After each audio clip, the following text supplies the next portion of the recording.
ایک مسہیپ ہے کہ اپنی بچے بھاگ رہے ہیں عدالتوں میں مرضی کی شادیاں کرنے کے لیے، اور ماں باپ ڈٹے ہوئے اپنی مرضی پوری کروانے کے لیے۔ یہ بھی نادان ہیں، وہ بھی نادان ہیں۔ ان نوجوانوں سے کہتا ہوں ایسا عشق نہ کرو کہ عدالتوں میں جا کے نکاح کر رہے ہو، ماں باپ کی دعا نہ ملی تو زندگی بھر کبھی بہار نہ دیکھو گے۔ اور ماں باپ سے کہتا ہوں ایسا ظلم نہ کرو بس یہیں تیری شادی کرنی ہے تو کرنے تو جہاں جاتا چلا جا، یہ ظلم بھی مت کرو۔ ہمارے دیس میں بیٹیوں سے کوئی نہیں پوچھتا کہ بیٹی یہ رشتہ ہے تیرا کر دیں۔ بیٹے تو آج کچھ روشن زمانہ آ گیا پھر بھی کچھ اکڑ مکڑ کر لیتے ہیں، لیکن دیہاتوں میں نہیں ہو سکتا، یہ ہمارے ماحول میں یہ کوئی نہیں ہے۔ اسے وہیں کرنی پڑے گی جہاں باپ نے کہہ دیا ہے۔ وہ اسے نہیں پسند، مجھے آ کر کہے گا، اسے کہے گا جی میں اتنے نہیں کرنا، لیکن میرا پیو ڈنڈا چاہی کھلوتا میں کی کراں۔ یہ زیادتی اور ظلم ہے۔ اور کہیں بچے تو آواز اٹھا لیتے ہیں، بچیاں تو بول نہیں سکتی، گھٹ گھٹ کے مر جاتی ہیں۔ کوئی ماں باپ یہ سلیقہ نہیں رکھتا بیٹی یہ تیرا رشتہ آیا ہے ہم کر دیں، تیری پسند ہے ہم کر دیں۔ صرف بچیوں کو بتایا جاتا ہے، بتانے کی تکلیف بھی گوارا نہیں ہوتی، بس بھائی ہو گیا تیرا۔ ہمارے فیملی ٹرم بہت ذمہ دارہ فیملی، وہ بھی ہم ایک بچی کا فون ہے مجھے، ہمارا بہت پرانا تعلق، گھر جیسا، کہ مولانا مجھے اتنی تعلیم دلوائی، اتنے اعلیٰ کالج میں پڑھایا، اور مجھے فون آیا کہ تیرا اسی رشتہ کر چھڑیا، بس اتھے کر چھڑیا تے فلانی تاریخ نو تیرا نکاح ہے۔ تو میں اس پر بھی راضی تھی، لیکن اتنا تو دیکھ لیتے کہ انسان بھی ہے کہ نہیں۔ ایک شرابی سے مجھے باندھ دیا، آج میری زندگی عذاب بنی ہوئی ہے۔ چلو جہاں اپنی مرضی پوری کرتے کرتے بس ایسی گھر تو باہر نہیں کرنا، گھرج کرنا تے گھر شرابی تو سوا ہے کوئی نہیں، لہذا اتھے ہی کرنا۔ یہ قوم کا بت توڑو، جی ہاں اساں جی صرف ارائیاں کرنا ہے، اسی صرف راجپوتاں کرنا ہے، اسی شیخ ہیں جیسی شیخان اسی باہر کدی رشتہ نہیں کیتا۔ ٹھیک ہے اپنے قوم میں کرو، اچھی بات ہے، اگر جوڑ نہیں تو اللہ کے واسطے باہر نکلو۔ اگر آپ کی بیٹی تیار نہیں تو اللہ کے واسطے ذبح مت کرو، یہ ظلم ہے، یہ زیادتی ہے۔ قبول لڑکی کرتی ہے نہ کہ ابا، قبول لڑکا کرتا ہے نہ کہ ابا۔ یہ اختیار تو شریعت بچے کو دے رہی، بچی کو دے رہی کہ میں نے قبول کیا، کہے گی تو نکاح۔ وہ کہتے میں نے قبول نہیں کیا تو اب تو نہیں ہوگا۔ میرا گاؤں راوی کے کنارے ہے، کتنی بچیاں ذبح کر کے ڈال دی گئیں راوی میں، اپنی مرضی دی شادی کیتی ہے ہی نہ، بس ٹھیک ہے ذبح کر دیا۔ ساری زندگی بیٹے زنا کرتے ہیں تو کہو جی چھوڑ چکرن کر دی رہ جاندے ہیں، بیٹی پر شک پڑ جائے تو ذبح کر دیتے۔ ہائے ہائے ہائے ہائے۔ میرے نبی نے آخری خطبے میں بیٹوں کے لیے نصیحت نہیں فرمائی تھی، عورت کے لیے نصیحت، تمہیں عورتوں کے بارے میں نصیحت کر کے جا رہا ہوں، آخری خطبہ تمہیں عورتوں کے بارے میں نصیحت کر کے جا رہا ہوں۔ ایسی درد بھری داستانیں میں جانتا ہوں، میرے دائیں بائیں ہوئی ہیں، ہو رہی ہیں۔ ماں باپ کو کہہ رہا ہوں کہ اللہ کے واسطے ماں باپ ہونے کا غلط فائدہ مت اٹھاؤ، باجی ایتھے ہی کرنا ہے، کھبے سجے ایسی کو نہیں کرنا، اسی قوم تو باہر نہیں کرنا، کرنا ہی تو کر نہیں تو بیٹھے رہو۔ میرے اپنے خاندان میں ہم چھوٹے چھوٹے کتنی بوڑھی ہماری پتہ نہیں دادیاں نانیاں جو بھی لگ دیاں پتہ نہیں کی لگ دیاں بغیر شادی کے مر گئیں کہ قوم میں رشتہ کوئی نہیں تھا، خاندان میں رشتہ کوئی نہیں تھا۔ یہ ستم آج میرے دیس میں ہے، یہ بھی ظلم ہے، صرف زمین دبانا ظلم نہیں، یہ بھی ظلم ہے۔ رشتہ لینے لانے رشتہ مانگنے والے علی اور مانگا جا رہا ہے فاطمہ کا، نبیوں کے بعد سب سے عظیم جوڑی علی و فاطمہ، تو آسمان پہ طے ہو چکا ہے. علی آ کر بیٹھ جاتے ہیں، شرم کی وجہ سے بول نہیں سکتے. آپ کو تو پتہ ہے کیوں آئے. علی کیسے آئے؟ چپ. فرمایا فاطمہ کے رشتے کے لیے آئے ہوگے؟ اچھی. تو ہم نے کہا انشاءاللہ. پہلے ایک حدیث سنو. میرے نبی نے کہا میں نے جہاں شادی کی، میں نے جہاں بیٹی دی، پہلے آسمان سے وحی آئی، پھر میں نے قدم اٹھایا. اس کا مطلب ہے آسمان سے وحی آ چکی ہے کہ چونکہ پہلے ابو بکر نے آ کے رشتہ مانگا، آپ نے انکار کر دیا. حضرت عمر نے آ کے رشتہ مانگا، آپ نے انکار کر دیا. عبد الرحمن بن عوف نے حضرت علی سے کہا علی تو جا مانگ، تجھے نہیں انکار ہوگا. حضرت علی نے کہا میں تو بہت غریب ہوں، میرا تو گھر بھی اپنا نہیں، مجھے دے دیں گے؟ ہاں ضرور، تجھے ضرور دیں گے. تو ان کو بھیج کر نا خود باہر سارے کھڑے ہو گئے. تو آپ نے کہا اچھا انشاءاللہ، اور یہ کہہ کر اٹھ گئے. حضرت علی پریشان ہو کے باہر نکلے. تو اب پوچھا عبد الرحمن کیا ہوا؟ کہ انکار ہو گیا. انہوں نے کہا کیسے؟ کہا بس کچھ نہیں کہا. کہا کچھ تو کہا. کہا انشاءاللہ کہا. تو کہا تو بس ہو گیا. کہا وہ کیسے؟ کہا نبی کا انشاءاللہ ہاں ہوتا ہے. یہ ہاں ہے علی، ہاں ہے. اچھا اب یہ انشاءاللہ کیوں کہا ہے جبکہ آسمان سے وحی آ چکی، جبریل پیغام لا چکے ہیں؟ اب یہ انشاءاللہ کیوں کہا ہے؟ ایک کام کرنا باقی ہے. اب گھر گئے، بیٹی فاطمہ علی کا رشتہ آیا ہے، کر دوں؟ ہو اس لیے نہیں ہاں کی وہاں. ہمارے والدین اپنی بےزتی سمجھتے ہیں بیٹی سے پوچھنا کہ دھیاں کو لو کوئی پوشیندہ ہے. ہمارے ذمہ داروں میں تو بہت ظلم ہوتا ہے. جیسے کوئی گائے بھینس ہے، جیسے کوئی بھیڑ بکری ہے، گلے میں رسی ڈال کے اور کسی کے قلعے پہ جا کے باندھ دو، کسی کے کھونٹے کے ساتھ جا کے باندھ دو. شہروں میں تو پھر بھی تعلیم آ گئی ہے، کچھ نہ کچھ بچیاں بھی بول پڑتی ہیں. اس کے بولنے کو بغاوت سمجھا جاتا ہے. او بھائی یہ بغاوت نہیں، اپنا حق مانگ رہی ہے. ہاں میں اولاد سے بھی کہتا ہوں اگر ماں باپ جبر کر جائیں پھر سہ جانا، پھر اللہ تمہارے لیے خیر کی شکلیں پیدا کرے گا. باغی ہو کے قدم اٹھاؤ گے تو تباہی ہے. لیکن ماں باپ سے بھی کہتا ہوں ایسے نادان نہ بنو، ایسے نادان نہ بنو.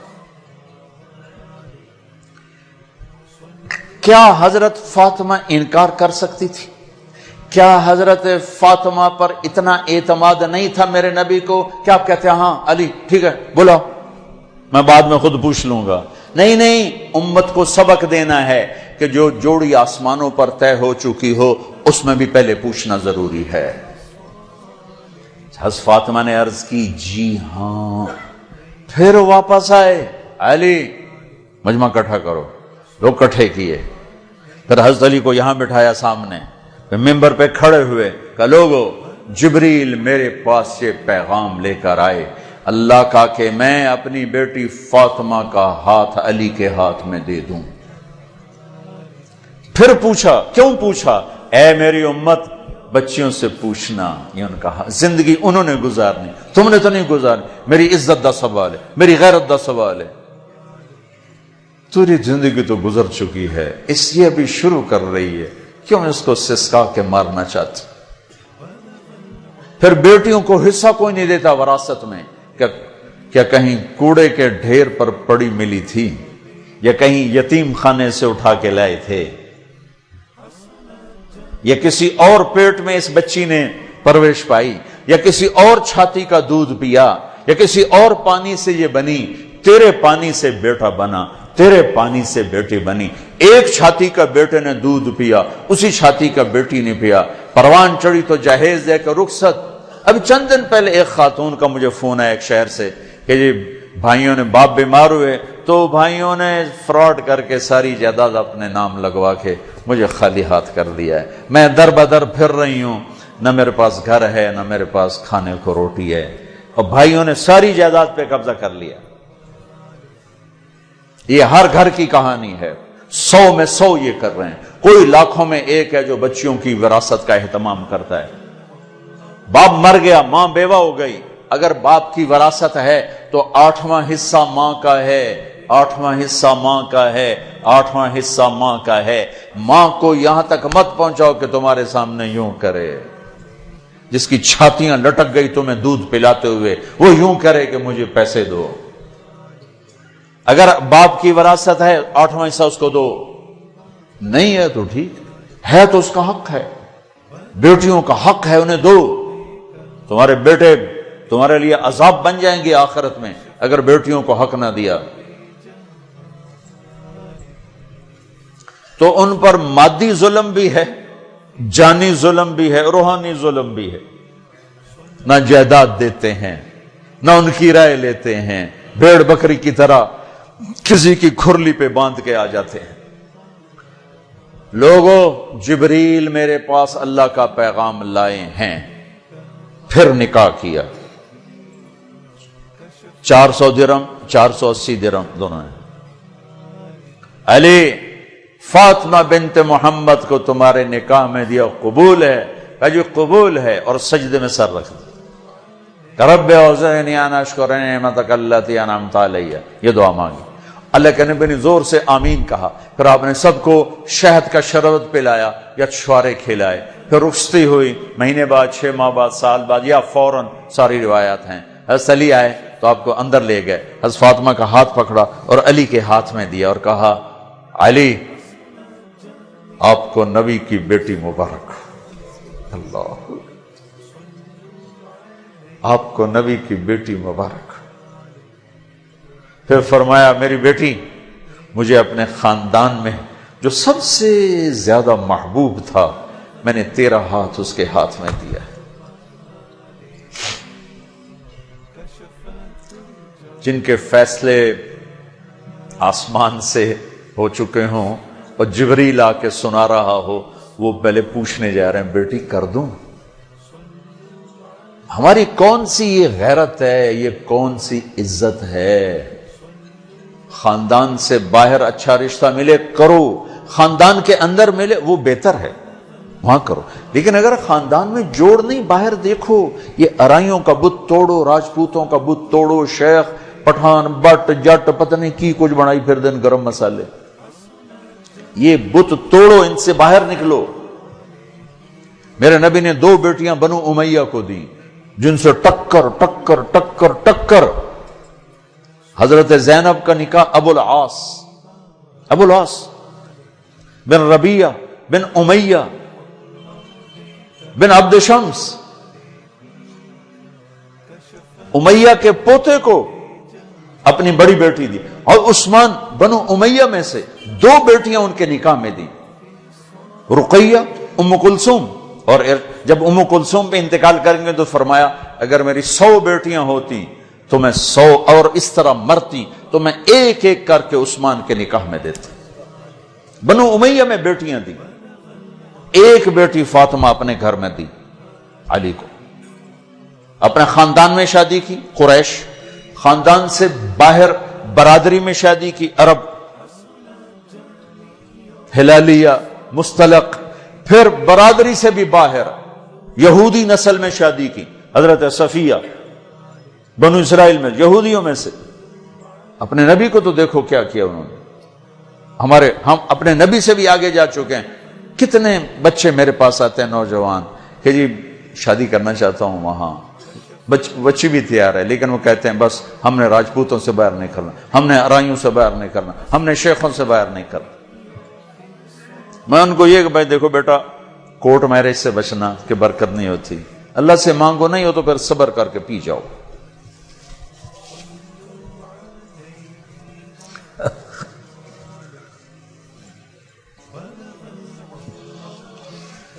اچھا بھائی بس کریں۔ تو یہ ایک خوبصورت زندگی ہے جس کو سیکھنے کی ضرورت ہے۔ یہ تبلیغ میں جانا، اس کو سیکھنا ہے۔ یہ وہ زندگی کے وہ مسائل ہیں جو عام طور پر ممبر سے بیان نہیں ہوتے، عام طور پر ان کو نہیں سامنے لایا جاتا، جس کی وجہ سے ہم ایسے الجھے پڑے ہیں۔ میں آپ کی منت کرتا ہوں اپنے نبی کی پاکیزہ سیرت سیکھو، زندگی سیکھو، قرآن پڑھو، سیرت پڑھو، علماء سے رابطہ رکھو، علماء کو عزت دو، ہر فرقے کے عالم کو عزت دو، آپ سے اختلاف کرے، آپ کو برا بھلا کہے، عزت سے سلام کرو، محبت کرو، تبلیغ میں وقت لگاؤ، تو انشاءاللہ آپ کی زندگی کے روشن باب کھلتے چلے جائیں گے، کھلتے چلے جائیں گے۔ اور وہ چلہ 4 مہینے کے لیے تو جس کے نصیب میں ہوگا وہ نکلے گا، لیکن ایک مطالبہ میں ہر بیان کے آخر میں کیا کرتا ہوں، وہ اب بھی کر رہا ہوں کہ ماشاءاللہ اکثر نوجوان کھڑے ہو بیٹھے ہو، پیچھے بھی گراؤنڈ میں لوگ بیٹھے ہوئے ہیں، میں آپ سب سے توبہ کی تشکیل کروانا چاہتا ہوں کہ آؤ ہم سب مل کر اجتماعی توبہ کر لیں کہ توبہ سے اللہ خوش بڑا ہوتا اور پچھلے سارے گناہ معاف ہو جاتے ہیں۔ تو کیا خیال ہے، توبہ کرنا ہے؟ تو توبہ کرتے ہو، پکی کرتے ہو؟ کہو میرے ساتھ، یا اللہ میری توبہ، پھر کہو یا اللہ میری توبہ، پھر کہو یا اللہ میری توبہ۔ مبارک مبارک مبارک۔ اگر آپ نے پکی کر لی ہے تو اللہ کے فضل سے آپ کے پچھلے سب گناہ معاف ہو گئے۔ اب ان علماء سے پوچھ لینا کہ اس کی ترتیب کیا ہے، فرائض چھوٹے ہیں کیا کرنا ہے، حقوق چھوٹے ہیں کیا کرنا ہے، لیکن گناہ معاف ہو گیا۔ نماز نہیں پڑھتا تھا، گناہ معاف۔ اب کرنا کیا ہے، کسی کے حق دبائے تھے، گناہ معاف۔ اب حق ادا کیسے کرنا، یہ اپنے اہل علم سے یا جس پر آپ کو اعتماد ہو اس سے جا کر آپ پوچھ لو۔ اور آپ جہاں جہاں سے آئے ہو، میری یہ گزارش ہے، مہینے میں 3 دن تبلیغ میں ضرور جاتے رہو، صرف 3 دن نیت کرتے ہو سارا مجمع سارے وہاں۔ اور جو آپ فیصل آباد میں رہتے ہو تو جمعرات کو مرکز میں جایا کریں، جو ہمارا یہاں اسماعیل مسجد ہے جہاں ماشاءاللہ دین کی بات جمعرات کو ہوتی ہے، رات وہاں گزارو، آپ کو بہت فائدہ ہوگا، ورنہ کم کم مغرب سے عشاء کا وقت ضرور وہاں گزارو۔